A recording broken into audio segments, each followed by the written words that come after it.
Hey, Life Group leaders, I hope you're doing well. This week, we're going to look at Matthew 12, 1 through 14. As we look at this material, I want to encourage you as we're going through the Gospels and looking at the broader picture of who Christ is and what Christ accomplishes.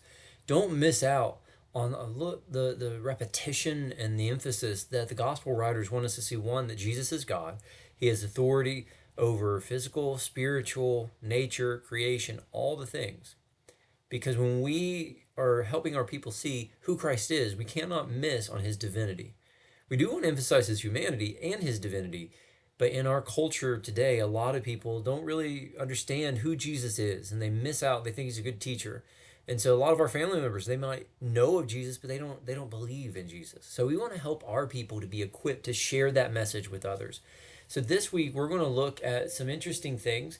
The disciples come together and are walking with Jesus through the fields when the Pharisees notice they're picking heads of grain and snacking along the way to the synagogue, and it leads to an argument or a confrontation. And Jesus responds in a way that actually reveals his authority as God, as Lord of the Sabbath, and as over the law. And so when we look at this text, there's a lot of things going on. So just to encourage you, I think it's helpful to break it up into two units. One, talking about mercy over legalism for the first 8 verses, and then from 9 through 14, talking about how love fulfills the law. When we look at this text, it's really interesting that Jesus is walking with the disciples on the Sabbath. They've been doing all kinds of ministry, and we see that they're hungry. And it parallels a story in David in Samuel. And so in the Old Testament, we see this story of where David is on the run and he's doing as best as he can to be faithful to the Lord, and his men are hungry and they go to the priest at the temple and they request resources, rations, anything that they could eat. And this story actually parallels with what Christ does. So when we look at this, because we've been jumping around different parts of the gospel, it may be helpful just to remind some things that have happened about the book of Matthew before this moment. We saw Jesus in the wilderness. We saw that he was the light in Galilee. He gave the Sermon on the Mount. We know he's called the disciples. He's healed countless people, cast out demons. He taught about the harvest being plentiful, but the workers being few. And then we even notice people's response to his miraculous nature and his works. And so as we come into this, the disciples have been with Jesus for a while, and we can see they're exhausted, they're hungry, and it says they're plucking grain on the Sabbath and eating, and Jesus is okay with it. Now, that might seem kind of odd at first, but remember what's going on. When we talk about the Sabbath is supposed to be a day of rest and no work. But what's actually happened is that the Jews, a group within them, the religious leaders, have actually added to the law. And so there are things built into the law about taking rest and not working. But what takes place is something very interesting. We know in the previous chapter, in 11:25 through 30, Jesus shows that he gives rest to people, that his burden is light and his yoke is easy, in comparison to the Pharisees who make their burdens difficult. And there's this contrast of light and a heaviness and a lightness that Jesus and the Pharisees offer. And so we see that Jesus is the one that actually bears the heaviest part of the load as we are yoked together with him. Like when you think of the picture of a beast of burden, they both walk together. Well, Jesus is the one that takes us onto the path that we can't carry ourselves. And so when we come to Jesus, it's easy for us because he does all the work. So coming into chapter 12 and looking at the first 14 verses, we see Matthew noting the Sabbath, and they're in the fields. The word for their hunger is, it really means they're famished, they're starving, right? They've been working, they're exhausted, and they're just plucking kernels from the grain, eating it on the way to the synagogue. But the Pharisees see it and they get frustrated and they ask, like, what's going on? Why are you doing this? But what's interesting is Jesus, who is God, fully man, is watching them do what they should be doing. They're hungry. They're actually obeying the law. Leviticus 19:9 and Deuteronomy 23:25, it shows two pieces to the Pharisees' question. In Leviticus, it talks about how they are to leave things on the edge of the field so others can glean from them. And then in Deuteronomy, it talks about how you're not allowed to use a sickle to harvest the grain. And so we see two things taking place. One, you can take from the field if you're in need. But two, you're not to use tools and labor and do a lot of hard physical work. Instead, it's supposed to be a day of rest to recharge, to worship the Lord.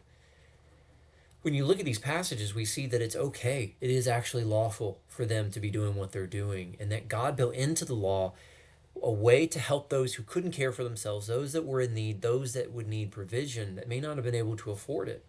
But the Pharisees say the disciples are breaking the law. They're being unlawful in their very action. They question Jesus. And so it could be that they are pulling from the fourth commandment in Exodus 28 through 11, where they're saying we need to uphold the law, right? You're not supposed to do any work, no one. And for 6 days we are to work, and one day we are to rest and be set apart for the Lord. But what we don't see is that Scripture saying they can't eat or do all these things. Sadly, the Jews added to the law. They added several things to make it harder. And so the Pharisees are saying, based off of this man made law, that they have violated it. When in reality, Jesus, Lord of the Sabbath, says, no, you haven't done anything wrong. And so when we look at verses 3 through 8, Jesus pulls from the story of David and gives us a really interesting window into who he is. We see that Jesus pulls on the story of David. He says, have you not read about David? And he goes, when he entered the house, when they were hungry and they ate the bread of the presence. And then he talks about how it was not lawful for him to eat it, but because of the circumstances, it was acceptable. And the priest was working in the temple, but he doesn't profane the Sabbath. And so there's different layers. And then he tells them, there's something greater, and it's the temple. I'm greater than the temple. And he goes, if you had only known what it means, I desire mercy and not sacrifice, you wouldn't have condemned the guiltless. And then he declares the Son of Man is Lord of the Sabbath. We know Jesus is using this phrase a lot. But to take a step back, we're pulling from 1 Samuel 21, 1 through 6, where David is on the run. He goes to the temple, he talks to the priest, and he gives them the presence of the showbread, which is meant to be an offering to the Lord. But he didn't have anything else. And so the priest gives it to David, and we don't see any problem. There's no hint of sin. There's no hint of violating anything. But what's interesting is David comes and represents a kingly figure. And so the king was in need, right? The anointed one was in need, and God provided for him. But on the other side, we talk about the priests. They're not profaning the Sabbath by being there, and yet they are guiltless. And so we see this level of king, priest, and prophet in this encounter. He talks about the kingly element with David. He talks about the priestly element with at the temple and the work, and the priest giving them food. And we see God cares for his people. God wants to provide for their needs. And so God gives of himself to take care of us. But then Jesus mentions the temple, and this might be a little confusing because he says something greater than the temple is here. He's referring to himself.